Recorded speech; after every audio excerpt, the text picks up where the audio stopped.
तो राजा जैसे ही उस फल को देखे तो उनको 440 वोल्ट का झटका लग गया। 440 वोल्ट का झटका डबल फेस में लगता है। सिंगल फेस में 230 वोल्ट होता है और डबल फेस के अंदर 415 वोल्टेज होता है। अब मैं 415 वोल्टेज बताऊंगा तो आप लोग विश्वास नहीं करेंगे, क्योंकि आप लोग गाना सुन चुके हैं कि लगे 440 वोल्ट छूने से तेरे, कि इस मतलब की दुनिया में कौन किसका होता है। धोखा वही देता है जिस पे भरोसा होता है। ये जो प्रेम है ना, ये प्रेम कोई और चीज नहीं है, केवल ये एक आकर्षण है। क्योंकि पता है आप लोगों को कि गुलाब भी सुंदर होता है और सुंदर चीजों से ही केवल मोहब्बत होता है, लेकिन जब उसके कांटे चुभते हैं ना तो उस समय गुलाब की सुंदरता नहीं दिखाई देती। वही चीज राजा के साथ हुआ। आज का यह वीडियो हम लोगों के रस का लास्ट वीडियो होने वाला है, क्योंकि इससे पहले के वीडियो में हम लोगों ने 8 रसों के बारे में पढ़ लिया है और बाकी के 3 रसों के बारे में इस वीडियो में हम लोग पढ़ने वाले हैं। तो वो तीनों रस इस प्रकार से हैं। पहला है शांत रस, इसके बाद अगला है वात्सल्य रस और लास्ट में ये भक्ति रस है। तो चलिए हम लोग शांत रस से स्टार्ट करते हैं। ये शांत रस होता क्या है? तो सबसे पहले हम लोग शांत रस की परिभाषा देखते हैं। सभी रसों की तरह इसके अंदर भी 4 अंग होंगे। तो फिर देखते हैं कि शांत रस का अस्थाई भाव क्या होता है। तो शांत रस का अस्थाई भाव होता है निर्वेद। निर्वेद का मतलब होता है वैराग्य। निर्वेद का मतलब तो समझ लिए कि वैराग्य होता है, लेकिन वैराग्य होता क्या है? ये जो वैराग्य होता है ये एक प्रकार की ऐसी भाव होती है जिसके अंदर सभी भावों की कमी होती है। यदि किसी इंसान के अंदर वैराग्य नामक भाव उत्पन्न हो जाएगी तो उसको न तो किसी पे क्रोध आएगा, न उसे किसी से प्रेम होगा, न ही उसे हंसी आएगी, न ही उसे किसी पे मोह आएगा। मतलब हर एक भाव उसके अंदर का खत्म हो जाएगा। जब हर एक भाव उसके अंदर का खत्म हो जाएगा तो उस समय उसके अंदर वैराग्य उत्पन्न होता है। कहने का मतलब ये है कि जब वैराग्य किसी के अंदर आ जाएगा तो उसके अंदर किसी भी प्रकार का कोई भी भाव बाकी नहीं रह जाता है। कोई भी इंसान जोगी या साधु को बनते हैं। यदि कोई इंसान किसी से बेपनाह मोहब्बत करता है, उसके बगैर उसे कुछ भी अच्छा नहीं लगता है, और वही इंसान हमेशा ही उसे उस प्यार के बदले में केवल धोखा ही दे, तो इस तरह से उस इंसान के अंदर वैराग्य उत्पन्न हो जाता है। तो चलिए इसको समझने के लिए एक हम लोग कहानी देख लेते हैं। देखिए ये कहानी जब आप लोग सुनेंगे ना तो आपको समझ में आएगा कि वास्तव में वैराग्य होता क्या है। और ये जो कहानी हम सुनाने जा रहे हैं ये कहानी वास्तविक कहानी है, ये कहानी काल्पनिक कहानी नहीं है। तो कहानी कुछ इस प्रकार से है कि बहुत पुराने समय में उज्जैन में एक भरथरी नाम के राजा रहा करते थे और उन्होंने 3 शादियां किए हुए थे। उनकी जो तीसरी पत्नी थी उससे वो बहुत ज्यादा मोहब्बत और विश्वास किया करते थे कि वो सबसे सुंदर थी। और आप लोगों को पता है कि जो चीज सुंदर होता है उससे किसी को भी बहुत जल्दी ही प्यार हो जाता है। तो इस तरह से वो उससे बहुत ज्यादा प्यार करते थे। एक दिन की बात है कि उनके दरबार में एक तपस्वी आए जिनका नाम गुरु गोरखनाथ था। तो राजा ने उनकी बहुत ज्यादा सेवा सत्कार की।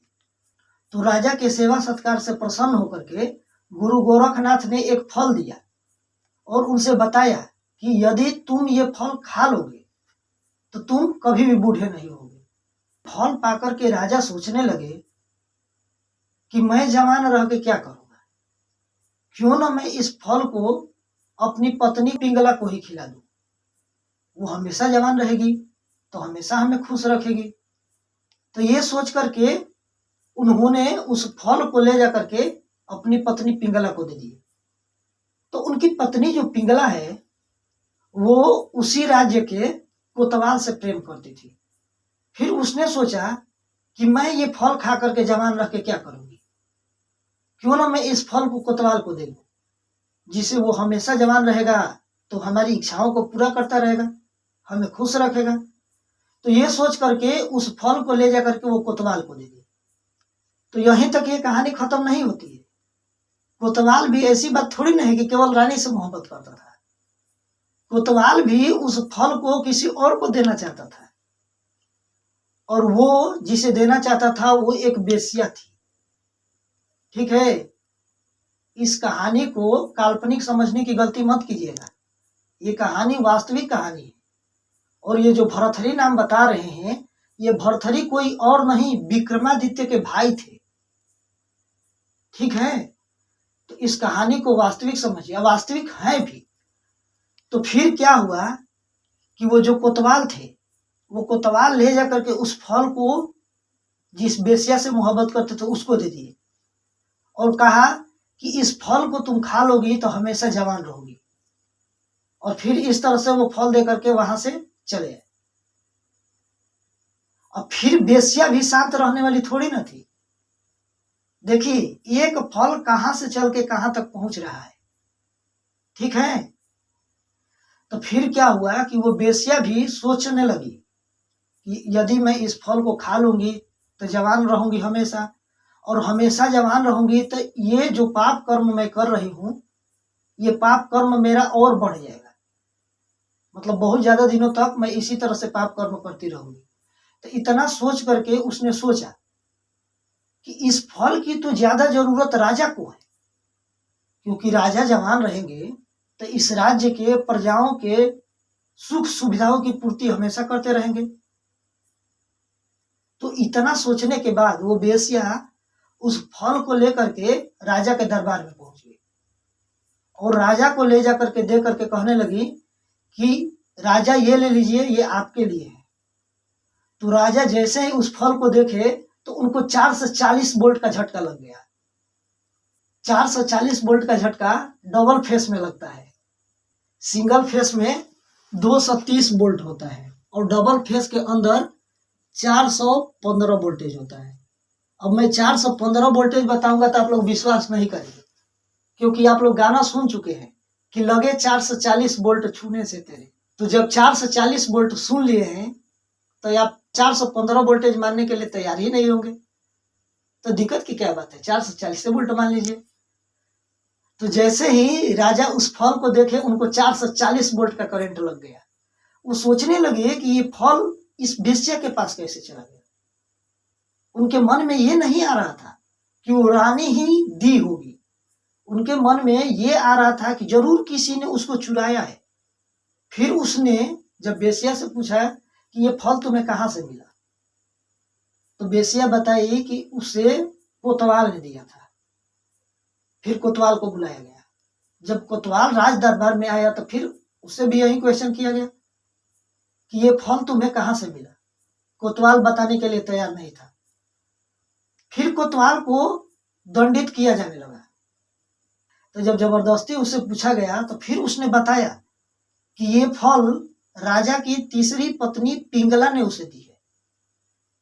इतना सुनते ही राजा को बहुत तेज दुख हुआ। राजा सोचने लगे कि अरे, हम जिससे इतनी मोहब्बत कर रहे हैं वही हमारे साथ गद्दारी कर रहा है। फिर वो सोचने लगे कि इस मतलब की दुनिया में कौन किसका होता है। धोखा वही देता है जिस पे भरोसा होता है। तो राजा को तो समझ में आ गई कि इस मतलब की दुनिया में कोई किसी का नहीं है। समझ रहे हैं? ये जो प्रेम है ना, ये प्रेम कोई और चीज नहीं है, केवल ये एक आकर्षण है। क्योंकि पता है आप लोगों को कि गुलाब भी सुंदर होता है, और सुंदर चीजों से ही केवल मोहब्बत होता है। लेकिन जब उसके कांटे चुभते हैं ना, तो उस समय गुलाब की सुंदरता नहीं दिखाई देती। वही चीज राजा के साथ हुआ। जब कांटे चुभ गई ना, तब उनको समझ में आई कि इस दुनिया में कौन किसका है। उनके अंदर वैराग्य उत्पन्न हो गया।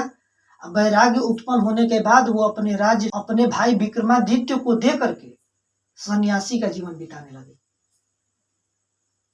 तो इस तरह से यदि कोई इंसान किसी से बहुत ज्यादा मोहब्बत करता है, और वही इंसान उस मोहब्बत के बदले में केवल धोखा उसे दे, तो उस समय उसके अंदर वैराग्य उत्पन्न हो जाता है।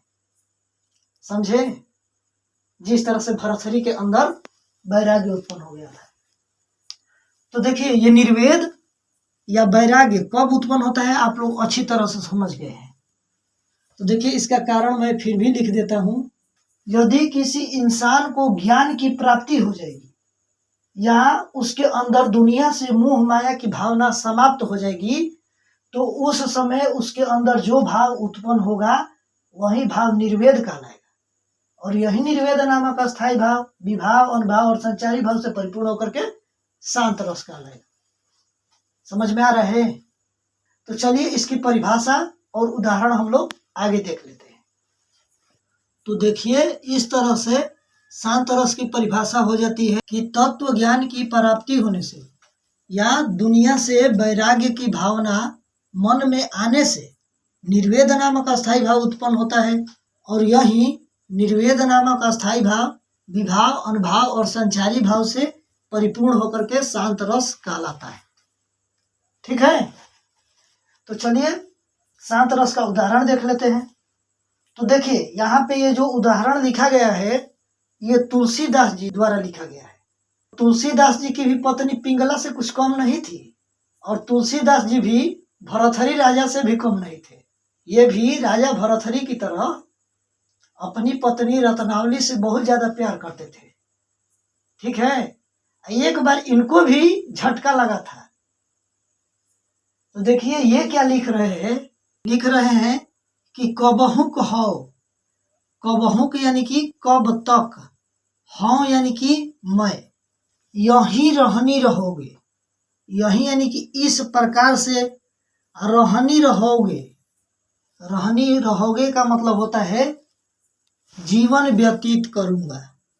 कि श्री रघुनाथ, श्री रघुनाथ यानी राम जी के कृपालु, जो कृपा करने वाले, कृपा ते, कृपा ते यानी कि से होता है।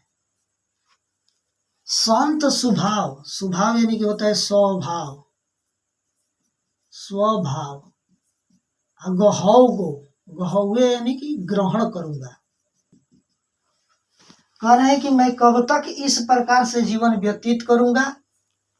श्री राम जी जो कृपा करने वाले हैं, उनकी कृपा से मैं तो संत का स्वभाव जरूर ग्रहण करूंगा। मैं सोच रहा हूं कि मैं संत का स्वभाव ग्रहण कर लूं। आगे देखिए क्या कह रहे हैं। कह रहे हैं कि जथा लाभ, जथा लाभ मतलब हो जाएगा परिश्रम से प्राप्त लाभ।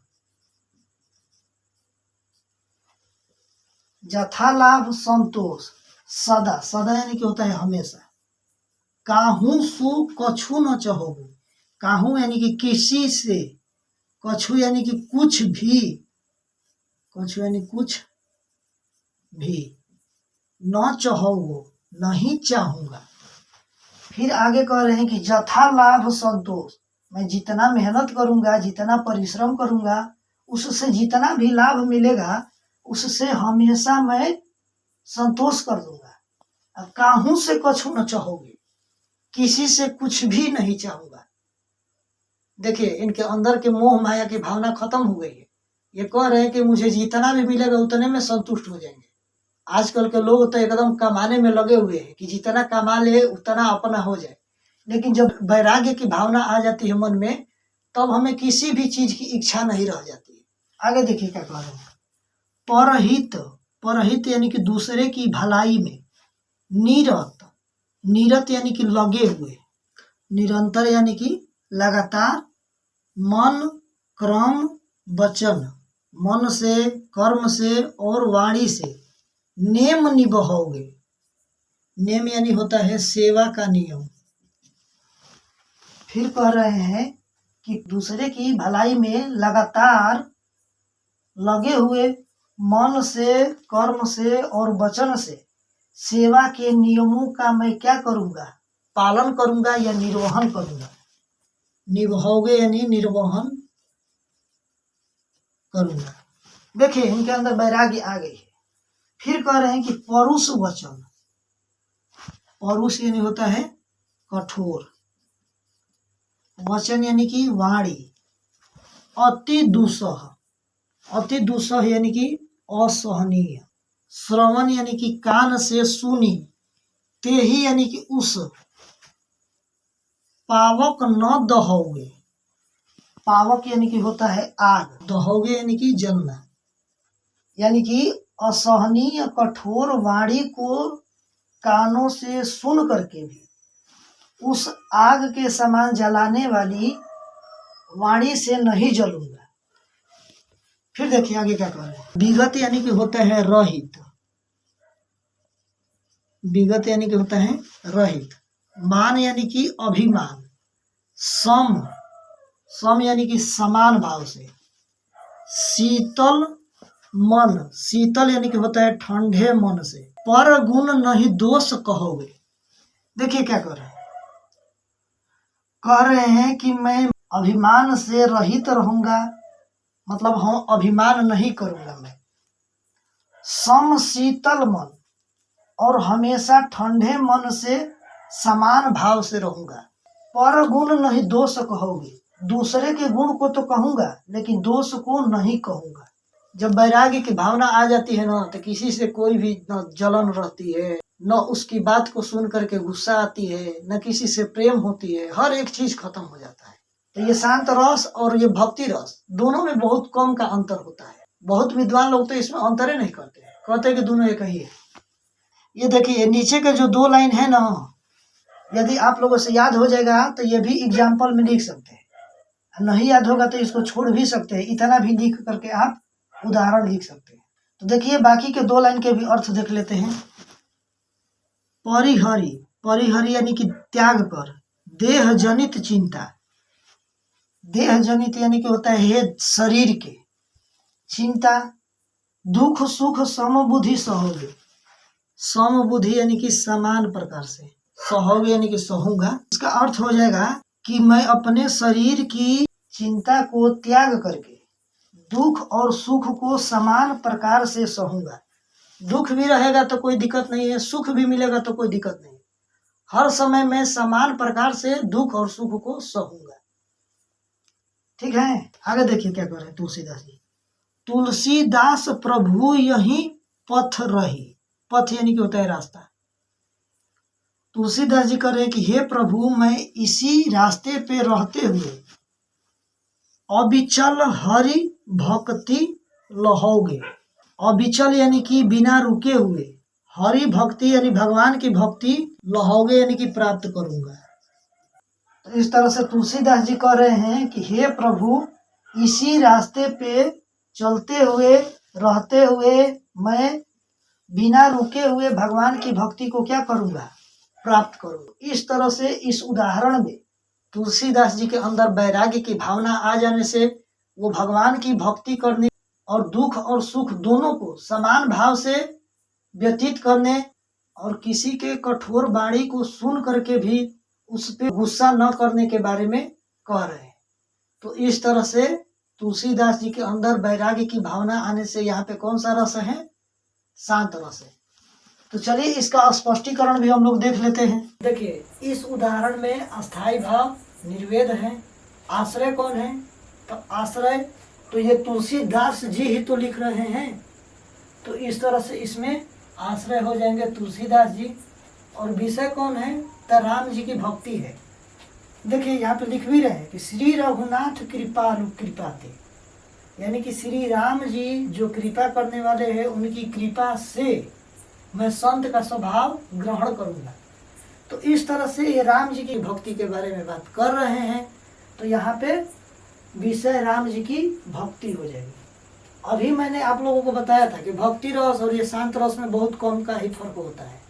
तो चलिए आगे देखते हैं उद्दीपन विभाग। इसमें उद्दीपन विभाग हो जाएगा साधुओं का संपर्क, मतलब इनके अंदर इस तरह की भावना और ज्यादा क्यों उत्पन्न होती जा रही है। तो साधुओं के संपर्क हो जाने से, साधुओं का साथ हो जाने से और श्री राम जी की कृपा होने से इनके अंदर वैराग्य की भावना आ गई है। चलिए आगे देखते हैं अनुभव क्या है, कैसे अनुभव हो रहा है कि इनके अंदर वैराग्य आ गई है। तो हमें अनुभव हो रहा है इनकी धैर्य देख करके, ये धैर्य रख करके हर एक बात कह रहे हैं कि हर एक काम करेंगे धैर्य के साथ करेंगे और जितना कुछ पाएंगे उतना में ही संतोष कर लेंगे। तो धैर्य, संतोष और चिंता यानी कि चिंता न करना होता है। आगे गुस्सा न करना, इनको गुस्सा भी नहीं आएगा। देखिए इस लाइन में कह भी रहे हैं कि परुष वचन अति दुसह श्रवण सुनी, मतलब असहनीय और कठोर वाणी को अपनी कानों से सुन करके ते ही पावक न दहोगे, उसके आग में नहीं जलूंगा, मतलब गुस्सा नहीं करूंगा। तो इस तरह से गुस्सा न करना भी अनुभाव है। संचारी भाव में क्या हो जाएगा, तो निर्वेद, हर्ष और स्मृति आदि, ये सब संचारी भाव। तो इस तरह से शांत रस समाप्त होता है। चलिए आगे अब हम लोग देखते हैं वात्सल्य रस के बारे में। देखिए अगला रस है वात्सल्य रस, और वात्सल्य रस का अस्थायी भाव होता है वत्सल। वत्सल यानी कि होता है छोटे बच्चों के प्रति प्रेम। छोटा बच्चा कोई भी हो सकता है, छोटा भाई भी हो सकता है, किसी का कोई छोटा बच्चा भी हो सकता है, या अपने से छोटे अपना तो शिष्य भी हो सकता है। तो गुरु का भी शिष्य के प्रति प्रेम भी वत्सल ही कहलाएगा। यानी कि अपने से छोटों के प्रति जो प्रेम होता है वो क्या कहलाता है, वत्सल कहलाता है। और यही वत्सल नामक अस्थायी भाव विभाव, अनुभाव और संचारी भाव से परिपूर्ण होकर के वात्सल्य रस कहलाता है। तो देखिए यहाँ पे वात्सल्य रस की परिभाषा लिखी गई है कि पुत्र, बालक, शिष्य, शिष्य यानी कि चेला, वही गुरु का जो शिष्य होते हैं चेला, या अनुज, अनुज यानी कि होता है छोटा भाई, के प्रति प्रेम को वत्सल कहते हैं। और यही वत्सल नामक अस्थायी भाव विभाव, अनुभाव और संचारी भाव से परिपूर्ण होकर के वात्सल्य रस कहलाता है। तो इस तरह से वात्सल्य रस की परिभाषा आप लोगों को समझ में आ गई। ठीक है, तो चलिए इसका उदाहरण भी देख लेते हैं। देखिए यहाँ पे उदाहरण लिखा जा रहा है, यशोदा माता अपने छोटे बालक कृष्ण को तेल लगा रही है, उसको खिला रही है, उससे प्रेम कर रही है, उसी के बारे में इस उदाहरण में दिया गया है। तो देखिए लिख रहा है कि आज गई हुती भो रही हो।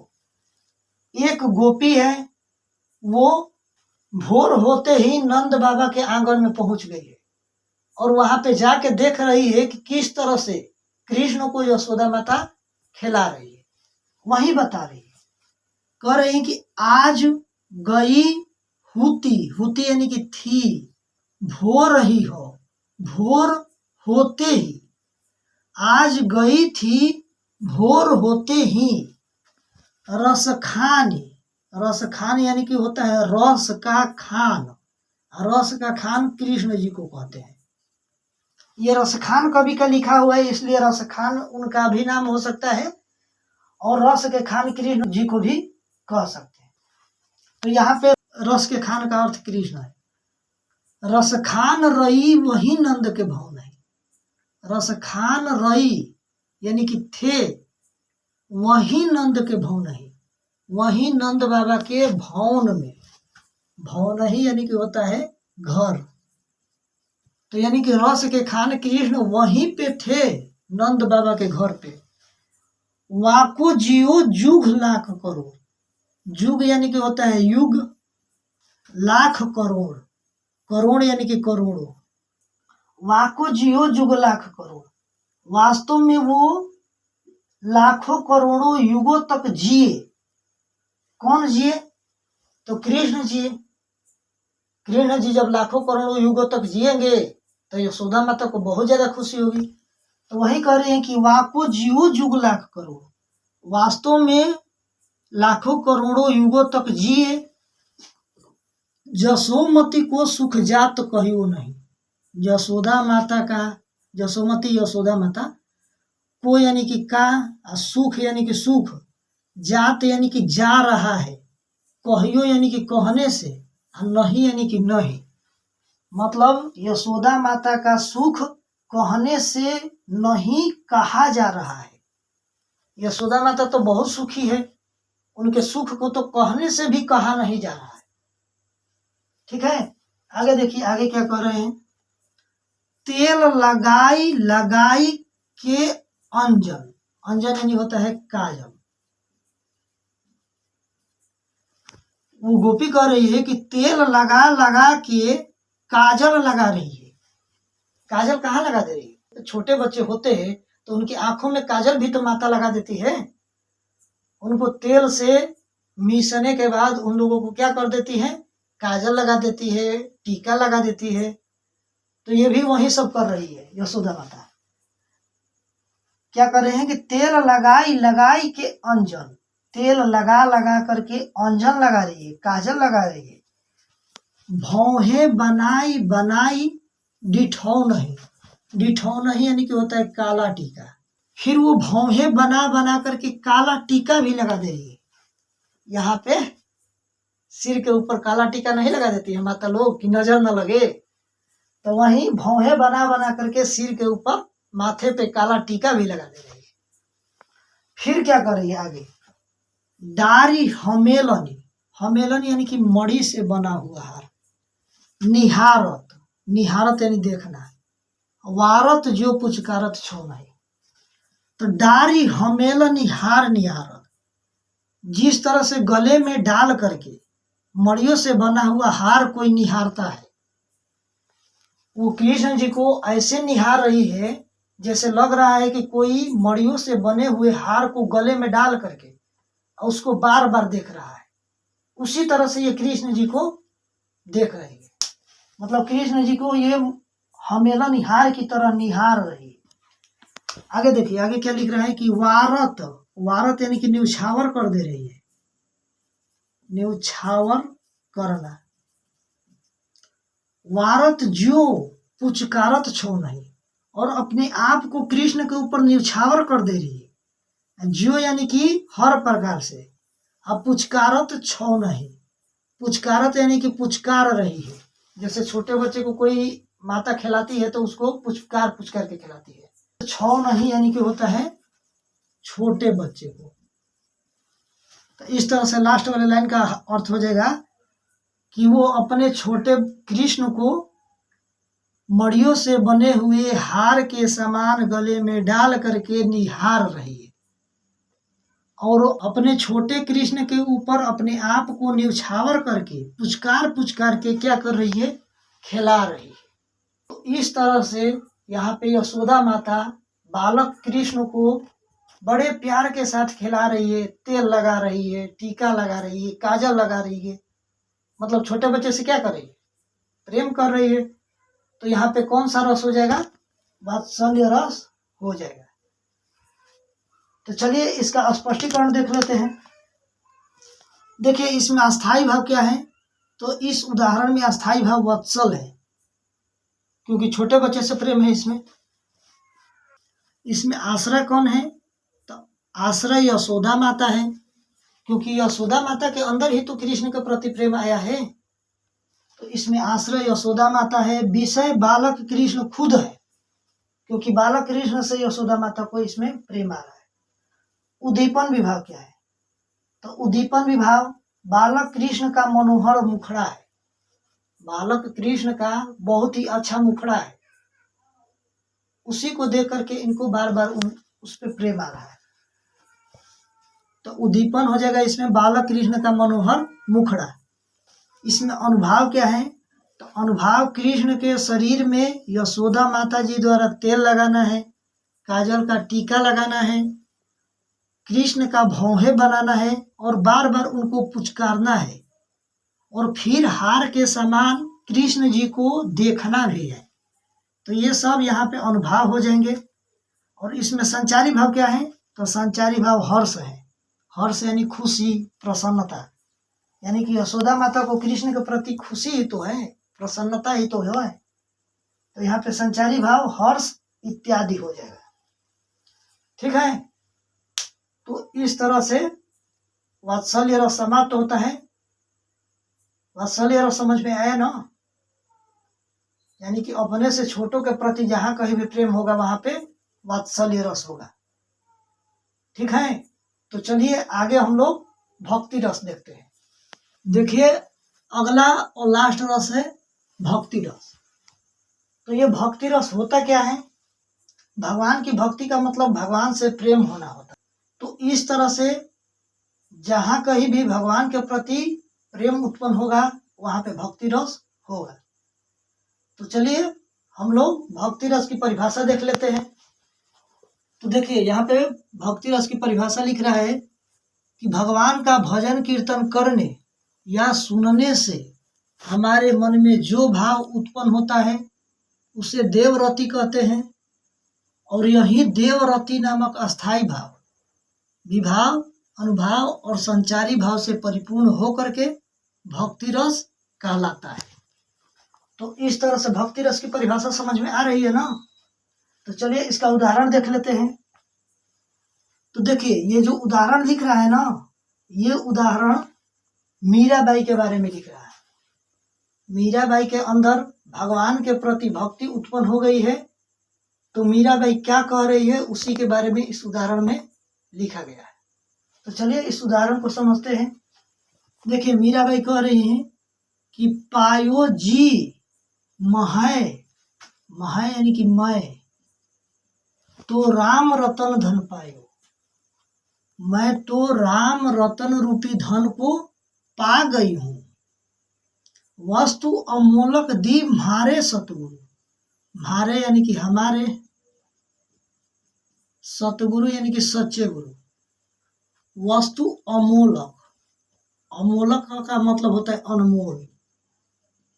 कृपा कर अपनायो, यानी कि ये राम रतन रूपी धन या वस्तु जो अनमोल है, इसको मेरे सतगुरु ने कृपा करके दिया है, जिसे मैंने अपनाई हूँ।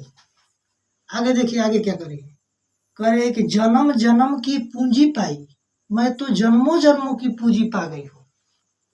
ये जो राम रतन रूपी जो धन है, इस जन्म के अलावा कई जन्म के लिए मैंने इस धन को कमा ली हूँ। तो वहीं करे कि जन्म जन्म की मैं पूंजी पा गई हूँ, जग में सभी खुआए, और इसके अलावा जितना कुछ है सब कुछ मैं इस संसार में खो दी हूँ, छोड़ दी हूँ। आगे देखिए क्या करेगी, करेगी खर्च न खूटे, न तो ये खर्च हो पाएगा और ना ही ये भूल पाएगा। खूटे यानी कि भूलना, न तो ये खर्च हो पाएगा और न ही ये भूल पाएगा। चोर न लूटे, चोर भी इसे लूट नहीं पाएंगे। दिन दिन बढ़त सवाए, ये तो दिनों दिन बढ़ता ही जा रहा है, और वो भी कितना गुना बढ़ रहा है, तो 1.25 गुना बढ़ रहा है। दिन दिन बढ़त सवायो, यानी कि ये राम रतन रूपी जो धन है, न तो इसको खर्चा हो सकता है इसका, और न ही ये भूल सकता है, न इसे कोई चोर लूट सकता है, बल्कि ये दिन दिन 1.25 गुना बढ़ता ही जा रहा है। आगे देखिए क्या कर रहे हैं, कह रहे हैं कि सतकी नाव खेवटिया, खेवटिया यानी कि होता है केवट, जो नाव चलाता है उसको केवट कहते हैं। सतगुरु यानी कि सच्चे गुरु। भव सागर यानी कि संसार रूपी सागर, संसार रूपी सागर। तर यानी कि तर जाना, पार हो जाना। आयो यानी कि आ गई हो। कह रही हैं कि मैं इस संसार रूपी सागर को पार कर जाऊंगी, क्योंकि मेरे पास तो सत्य की नाव को खेने वाले केवट सतगुरु हैं। आगे देखिएगा करें कि मीरा के प्रभु गिरधर नागर, मीरा के तो प्रभु यानी कि भगवान गिरधर नागर हैं। गिरधर यानी कि कृष्ण जी, गिरधर यानी कृष्ण, नागर यानी कि चतुर। मेरे तो प्रभु चतुर कृष्ण जी है, मैं हरख हरख, हरख हरख यानी कि प्रसन्न होकर के, मैं प्रसन्न होकर के उनके जस को गाऊंगी। जस यानी होता है गुण। कह रहे हैं कि मीरा के प्रभु गिरधर नागर, मेरे तो प्रभु चतुर कृष्ण जी हैं, मैं उनके यश को, गुण को प्रसन्न हो करके गाऊंगी। तो इस तरह से इस उदाहरण में भगवान कृष्ण के प्रति मीरा के प्रेम को दिखाया गया है। तो इस तरह से यहाँ पे कौन सा रस है, भक्ति रस है। चलिए आगे इसका स्पष्टीकरण भी देख लेते हैं। तो देखिए इसमें अस्थाई भाव क्या है, तो इसमें अस्थाई भाव देवरति है। देवरति यानी कि भगवान के प्रति प्रेम, उसे ही देवरति कहते हैं। तो इसमें अस्थाई भाव देवरति है। आश्रय कौन है? तो आश्रय मीरा जी है। मीरा जी को प्रेम हुआ है कृष्ण के प्रति, तो आश्रय मीरा जी है। विषय कौन है?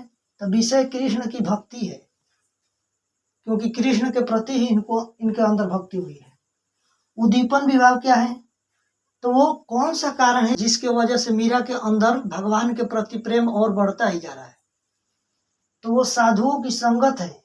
वो साधुओं का साथ पकड़ लिए, जहां जहां साधु लोग जा रहे हैं वहां वहां ये मीरा जी जा रही है। साधुओं के संगत के वजह से इनके अंदर भगवान के प्रति प्रेम बढ़ता ही जा रहा है। तो उद्दीपन में हो जाएगा साधुओं की संगत। अनुभाव क्या है?